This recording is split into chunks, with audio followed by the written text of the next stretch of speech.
Hey guys, it's Elaine, the Ninja Life Coach, and welcome to my channel today. Today, we're going to talk about human hair wigs. So sit back, grab yourselves a cup of coffee. I'll be right back.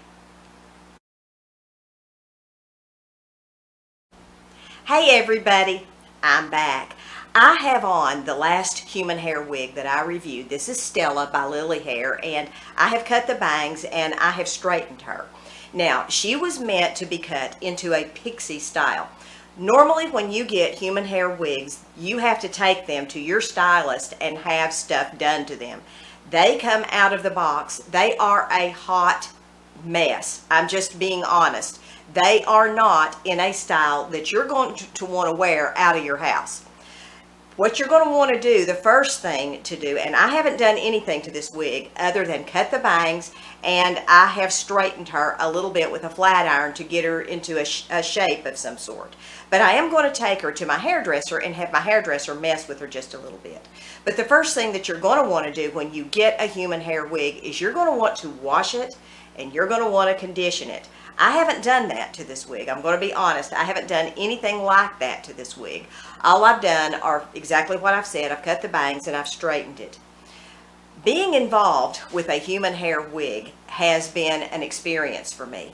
I never wore human hair wigs. I really knew not much about them. So this has been a really big learning curve for me to learn about human hair wigs. I did not realize to quite the extent that human hair wigs need to be styled. When you first get the wig, the hair feels wonderful. The hair feels really soft. It falls very much like your own hair, but it falls into no particular style. So you have to mess with this just like you would your regular hair.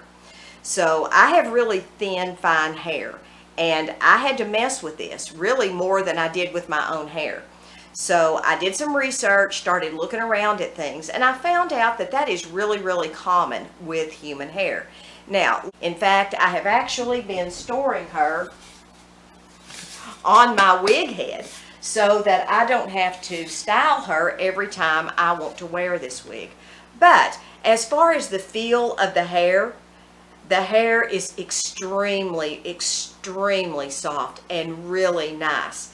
And let me also say something else about the color of the hair. Human hair wigs are much like your own hair. You're going to have to, if you want highlights, you're going to have to put them in there. And this color, from what I'm able to see here on camera and the way I'm looking at it in my viewfinder here on my camera, this color is a kind of a strawberry blonde. Now, this color does not really photograph true. This is not actually, what I'm looking at in my viewfinder is not the actual color. This is kind of a wheat colored strawberry-ish blonde, and it's showing up for some reason on camera with the lighting and everything as being very, very golden. It is golden, but it's not as golden as it's showing up in my viewfinder. So I have found, after reviewing wigs for over a year and wearing wigs for over a year, that some wigs simply do not photograph well. Some wigs simply, they just don't. The color doesn't look good. The style doesn't look good. There's really not much you can do about it because, and I know sometimes with a human hair wig, it's a little bit different and they're tricky to review, because if I were to take a human hair wig and review it, and I may do this at some point, from start to when I unbox the wig, to shampooing the wig, to styling the wig, to taking it to the stylist for a cut and all that stuff, I would have $100 or more probably invested in one wig. So, you know, I may do that at some point. I've got a stylist that I'm working with right now that has agreed to do some of this, and she's familiar with wigs and she's done a lot of work on wigs, and I may actually do that sometime with her. But what I normally do with my wig unboxings is I take the wig out, I put it on my head, I let you see that, then I'll mess with it a little bit, put it back on my head, and come back and give you my final thoughts. I do that for two reasons. Number one, I want to give you an accurate portrayal of what the wig looks like. I don't want to come on here after I've done 50,000 tons of things to this wig and say, oh, this is the way it looks. Well, I do some things to my wigs before I come back, but I always tell you I have styled this wig because I want you guys to know that. I want you to know this wig did not come out of the box like this. And sometimes synthetic wigs don't come out of the box looking like that. I've been very fortunate with reviewing the La Vivid collection because I've been able to shake them and pretty much put them on my head, run a little bit of John Renault piece out through them, and they're good. But normally, my second time I come back, it's after I've styled the wig. But I don't do anything extremely elaborate. I may cut the bangs a little bit and put it on my head. The second reason that I do that is because I simply do not have time to do that with every single wig I get. I don't have 3 or 4 hours to mess with one wig. I'm sorry, there may come a day when I do have time to do that, but right now I just simply don't have that time. So I do the best I can with the time that I have given, and I want you all to know that because I want to be really transparent here on this channel and let you guys know that, you know, there are things that happen behind the scenes here on this channel that you guys don't see because, you know, you don't see where I've you know, hit it too hard with the flat iron and I've frizzled the ends and I've had to go in and snip it out. You know, those things happen.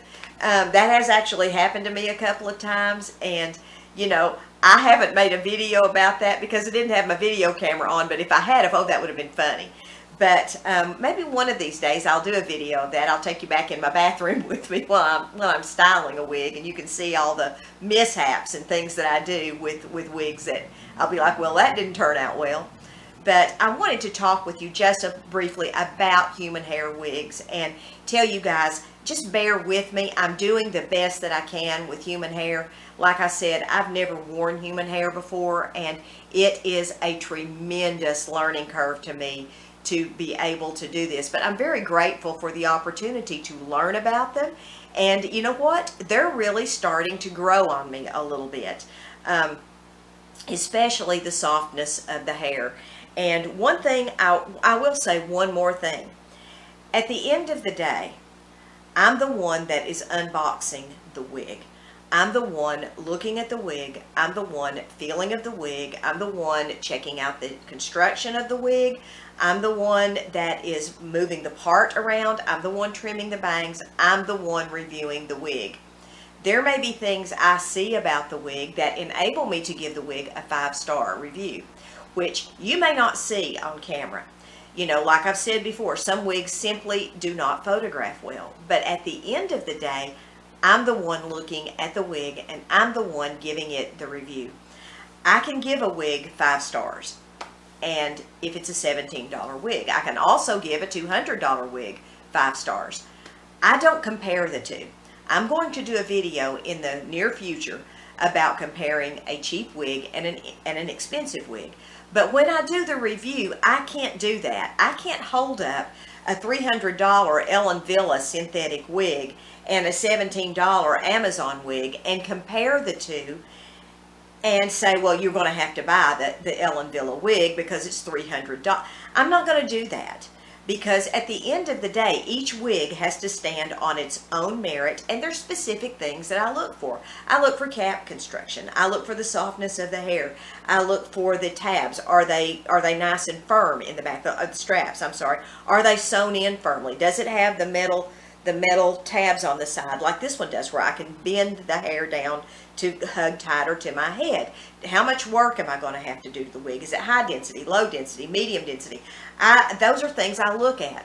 If I know it's a high density wig, I try to tell you this is a high density wig. If it's low density, I try to say that too. I tend to favor a lower density wig, but I also tend to favor permatease. I know a lot of wig wearers don't like permatease, but my head is so round that I need that lift on top that comes with permatease. And that's why I like permatease. And that's why I do give some of the cheap wigs a good review, because I like permatease. So that's kind of my thought process on that, because I want to be fair to everyone who sends me a wig. And I want to be fair to you guys. Not everybody can afford a $300 Ellen Villa wig. They can't. I can. but I can't afford many of them. So I like so much variety in my wigs that I will go from a blue wig one day to something like this the next day because I like that. That suits my personality, and I can't do that if I have to spend $300 on each of my wigs. I just can't do that. So I try to give you guys as much variety as I can, and that's why I went ahead and agreed to review some human hair wigs, because some of you guys really like human hair. And human hair, like I said, it's growing on me, and I'm trying to learn as much about it as I can. And thank you guys so much for going with me on this journey. You guys visit my website, Ninja Life Coaching. Check out my storefront in Amazon. I've got an Amazon store. I've also got a Shopify store, One Brave Widow. Got a bunch of stuff going on like that. I'll drop a link down in the description box to everything I do that seems to be growing day by day. But you guys have a great day. God bless. Maranatha. Love you guys.